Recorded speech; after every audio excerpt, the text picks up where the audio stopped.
Let's talk trailers, and we'll watch a dash cam video that'll just kind of make you shake your head.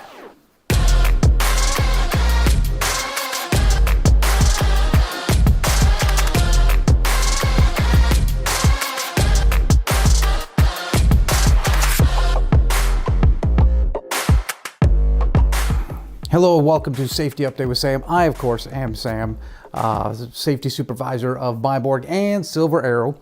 And thank you for watching this. I know there was a little bit of confusion.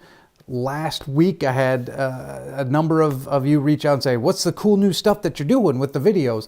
And I want to say this, that it's going to be somewhat pretty much the same as what we have been doing.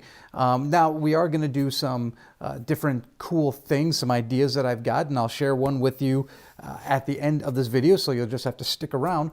But for the most part, I'm going to be in the studio here, kind of like what we did before. The only difference really is I'm going to kind of more have like a theme, so to speak, or I don't know, like just something that we all need to kind of keep an eye on. And the other big thing is too, is I'm going to be sharing these videos now with operations as well, so that we're all on the same page. Like the video I sent to you guys last week or 2 weeks ago now maybe, I was talking about building a foundation. And now granted, we do have a foundation here, like that's not it, but there's just some cracks in it because we have some different beliefs on things. And I've heard you guys say one thing and operations have said another thing. And so I just kind of want to get us all on the same page. Because then, like I said, once we have that foundation, we can build on that. So, and in any trucking company, safety is a great foundation to build on. The safer we are, the more successful we'll be.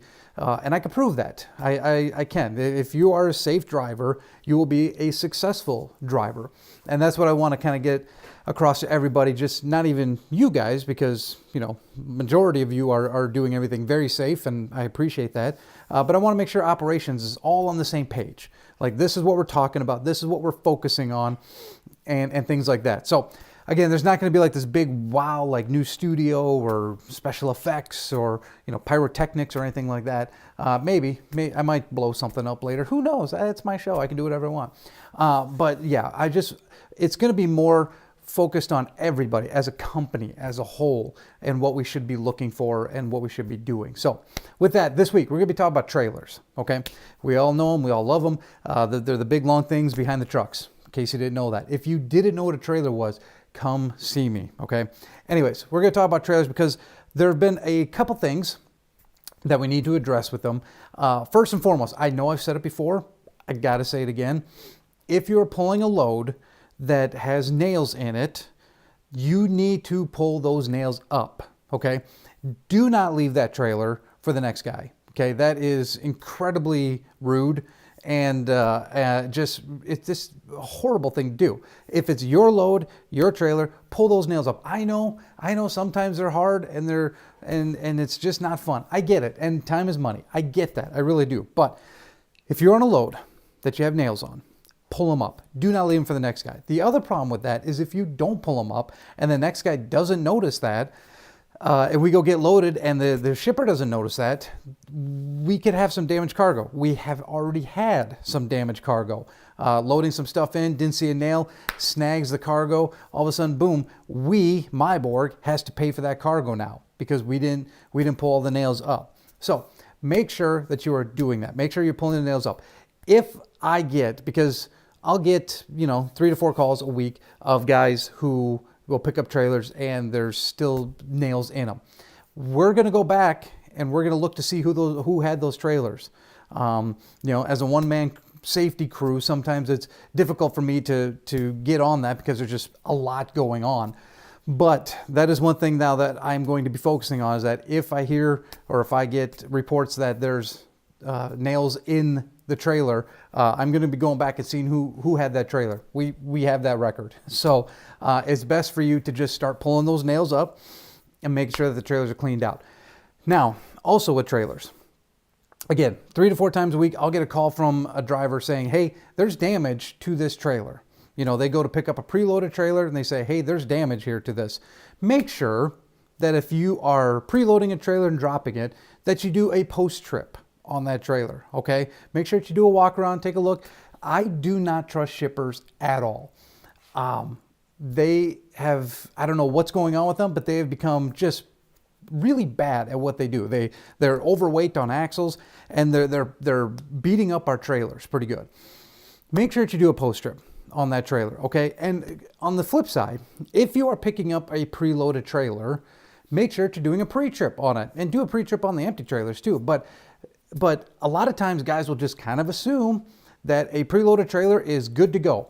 Do not assume that, okay? I know there are times when a preloaded trailer is loaded, it's dark, they drop it, they really can't get a good view of it. You go pick it up in the next day, it's light out, you can really see like some cracks and seams, or sometimes just flat out holes in the side of a trailer. So make sure that you're doing a pre-trip on preloaded trailers. Do not assume it's DOT legal to run down the road. And if you do see something, let us know, okay? We'll get that fixed. But don't just kind of keep passing the buck. Again, I know time is money in this thing, but we need to make sure that we have the good equipment out there. So for the simple purpose that, so if you get pulled into a DOT scale or you get pulled into a DOT inspection, you don't get a fine, or you don't get a violation, or you don't get put out of service because, you know, there was a nail in a tire or something like that, and you have a flat tire. That just takes your time away from making money. So make sure to do that 15 to 20 minute pre-trip on a trailer. Look it over, make sure the tires look good, make sure the walls look good, make sure the front of the trailer looks good, because a lot of times when those load shift happens, they pop that front out. So do a proper pre-trip. Do not assume that a preloaded trailer is ready to roll down the road. And again, do not assume that an empty trailer is good to go either, because someone might have dropped it, didn't notice a crack in it. So make sure that we're doing proper pre-trips on the trailers, okay? Cool.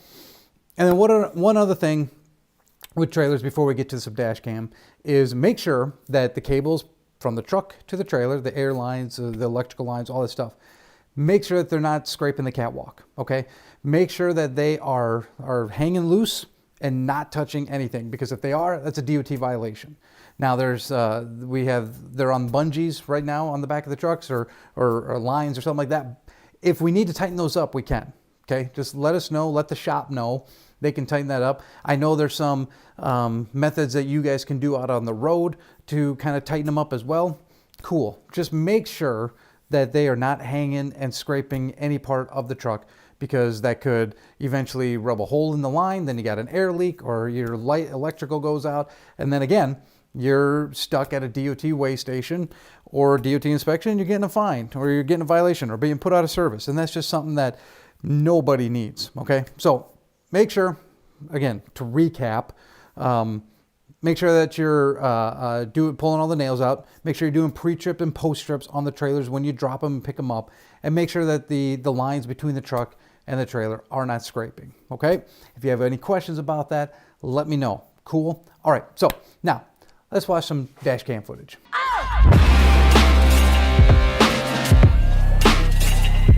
All right. Here we are. I don't remember where we're at, but it looks beautiful. It looks like a fantastic day out there. And our driver's driving down the interstate system. And we're going to take a look at something our driver does completely. He does pretty much everything right in this video. And again, it's one of those that'll just kind of make you go, what exactly were they thinking? So let's go. We're driving. We see a truck coming up on the entrance ramp, so our driver gets over in the left-hand lane to allow that truck room to merge in. Perfect. Doing everything perfect there so far. Everything's going great. Truck's coming to the end. He's accelerating up. He's behind the other semi-truck, and the truck comes over, and he doesn't stop coming over. He just keeps on going. And again, this just proves a point that I've said before, that you can do everything right in a semi-truck, and still there's just craziness that'll happen around you. So if we go back here, I want to say good job to this driver here, because first off, he's in the right lane. He sees that truck coming on. He's looking ahead. That's one of the big things that I harp on a lot of guys, is that make sure you're looking ahead. Don't just look at the front of your semi-truck. Make sure that you're looking up ahead so you can react to what's going on and anticipate what these other drivers are going to do. I've already told you that these drivers in cars, and quite frankly a lot of other semi-drivers, are just not good. They're not good drivers. They don't know how to react around you guys. They don't know what to do. And in this case, the guy doesn't even look at us. Now, we have these massive black trucks rolling down the road. I don't understand how we are missed. I really don't. But in this case, the guy just doesn't do it. But our driver is looking ahead. He sees that truck coming up, gets over to the left because he can. Now, obviously, if you can't get over to the left-hand side, just slow her down. I know that that truck has to merge in with you, and I've had this conversation multiple times with drivers. I know, let's just say the left-hand lane was occupied and our driver couldn't get over. I know, okay, I know the rules of the road say that that semi-truck has to merge in with us, okay? We have the right of way, that truck has to come in with us. In a situation like this, what do you think would probably be the best thing if we couldn't get over to the left lane? Should we make that truck try to merge in with us, or should we slow up and let the truck in? Okay, so instead of going 68 miles an hour, now we had to drop down to 60 to let the guy in. He'll get in, he'll move on, and we'll keep going on our way. We can get back up to speed. I hope you picked slowing down, because that was the correct answer. I've seen dash cam footage of guys racing cars. I don't know, because we have the right of way. Yeah, okay, you do, but at the same time, you potentially are putting yourself in a dangerous situation.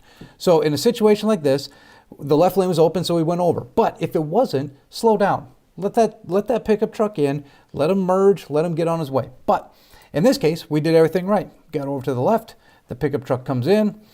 Now, the one thing here, and we'll stop it right there, good job to the semi-truck driver for noticing that this guy was not going to be looking for him. I don't know what the white pickup truck was looking at, but he didn't overreact. The semi-truck driver, our driver, slowed down. You can't really tell, but I saw in the more detail-oriented dash cam that he slowed down. He didn't jerk the wheel over. He simply got over to the shoulder, let that pickup truck go in, and then got back on.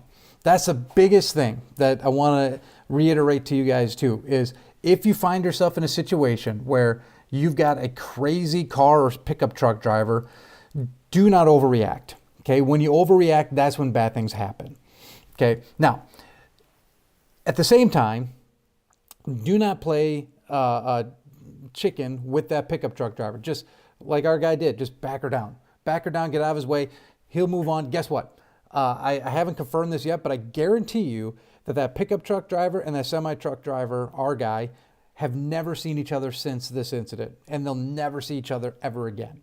So, what's the point of getting all upset and getting mad at the pickup truck driver for something that is really completely useless? It's not worth it. It's not worth your time. It's not worth your mental capacity to be upset. You can go, son of a gun, what is that guy doing? And then he goes on his way, okay? And we never have to worry about him again. Yeah, he's a bad driver. I can't imagine what his insurance looks like. But at the same time, not our problem. We did what we needed to do. Our driver did exactly what he should do. He let off the gas, got over to the shoulder there because he had room, let the truck go, and then he got back and he went back into his right-hand lane. That was a whole episode right there. That is how you handle that stuff. It's tough to anticipate that the pickup truck driver is not looking at you. I get that. So that's a really hard one to anticipate, that he's going to make that move. But just always assume, I hate to say it this way, but always assume the worst, okay? If that pickup truck's coming in, just always have in the back of your mind that he might not see me. I'm in this giant black vehicle, but he might not see me. But good job to our driver in this situation. He did what he needed to do, and he did it safely.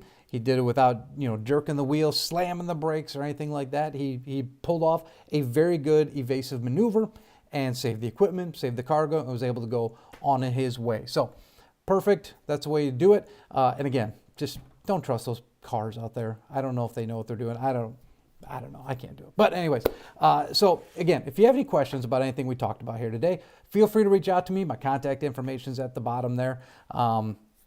And so one thing I was teasing you about at the beginning, one idea that I've heard from some of you that you would be interested in, is you always seem to have questions for the mechanics about some of the equipment, how some things operate. So we're going to do a safety update video, and it's going to be Ask a Mechanic, basically. So if you have questions for any mechanic, it doesn't have to be like personalized mechanics, just any question for the shop or the parts room or anything like that, text me, email me.